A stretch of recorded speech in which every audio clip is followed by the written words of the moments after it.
Olá, eu me chamo Luiz Adamo e sejam bem-vindos ao nosso boletim informativo de soja e milho, que a gente traz aí diariamente para vocês, trazendo sempre as notícias mais relevantes para o mercado de soja, milho, principalmente em relação a Chicago, a questão do milho também na B3, dólar aqui dentro do Brasil, o mercado de prêmios para a soja e também alguns pontos relevantes à questão climática. Então fique com a gente para acompanhar as notícias que tiveram relevância no mercado de hoje.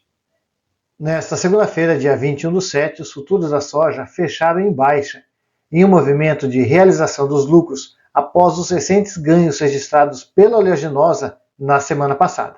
A expectativa de chuvas e a boa umidade do solo acabam também pesando sobre os futuros, mesmo com uma previsão de clima um pouco mais seco e quente na região do meio-oeste americano.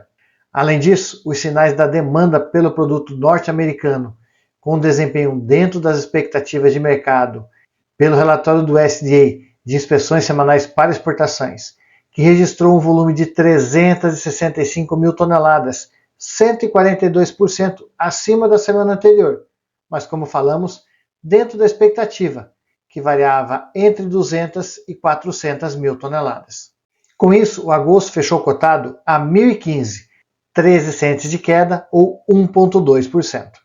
Já o setembro fechou em 1.010,50 centes, 11 centes de baixa ou 1%.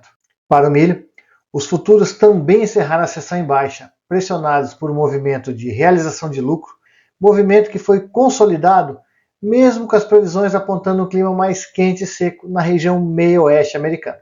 Outro ponto, a demanda enfraquecida também ajudou a pressionar os preços para baixo, já que o relatório das inspeções semanais americanas vieram abaixo da estimativa. Foi registrado 983 mil toneladas, 25% abaixo da semana anterior e abaixo também das expectativas de 1,2 a 1,5 milhão de toneladas. Por isso, setembro fechou cotado a 403,75, 5 centes de baixa ou 1,2%. Já o dezembro, 422,25, 6 centes de baixa ou queda de 1,3%. Já a B3 registrou queda de 0,8% no setembro e 0,3% no novembro, o que equivale a 0,5% no setembro, no fechamento de R$ 64,91 e 0,20 centavos no novembro, fechando a R$ 68,01. Um ponto importante para observar aqui é que mesmo com a queda de Chicago no milho e a queda do dólar, que somada dá uma queda de aproximadamente quase 1,8%, a queda na B3 ficou em 0,8%, bem abaixo, olhando o cenário internacional. Com relação aos prêmios, nós vimos estabilidade no setembro, mas os prêmios de outubro começaram a se fortalecer um pouco, se aproximando assim um pouco mais dos prêmios praticados em setembro. E falando de dólar, que encerrou em queda, refletindo o alívio nos mercados após a fala de Fernando Haddad, descartando retaliações imediatas contra os Estados Unidos e reforçando o compromisso com a negociação comercial. O tom conciliador do governo ajudou a conter a aversão a risco e, mesmo com rumores sobre possíveis sanções adicionais, o dólar permaneceu a sua trajetória de queda. Já no exterior, o dólar também recuava, diante da ausência de dados relevantes, favorecendo moedas emergentes. Outro ponto é o fluxo positivo, no caso de entrada de dinheiro americano para o Brasil, que acaba fortalecendo o real perante o dólar. Tudo isso somado trouxe a nós no fechamento uma queda de aproximadamente 0,5% no dólar, cotado a 5,5664.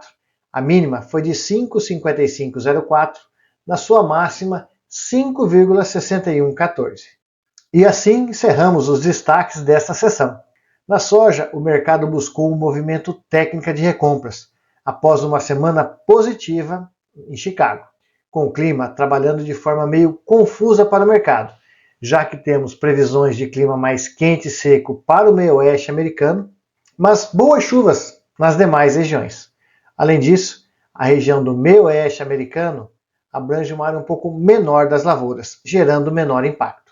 O ponto levemente positivo foram as inspeções de exportação, que vieram dentro do esperado pelo mercado, mais próximo até mesmo da expectativa máxima do mercado.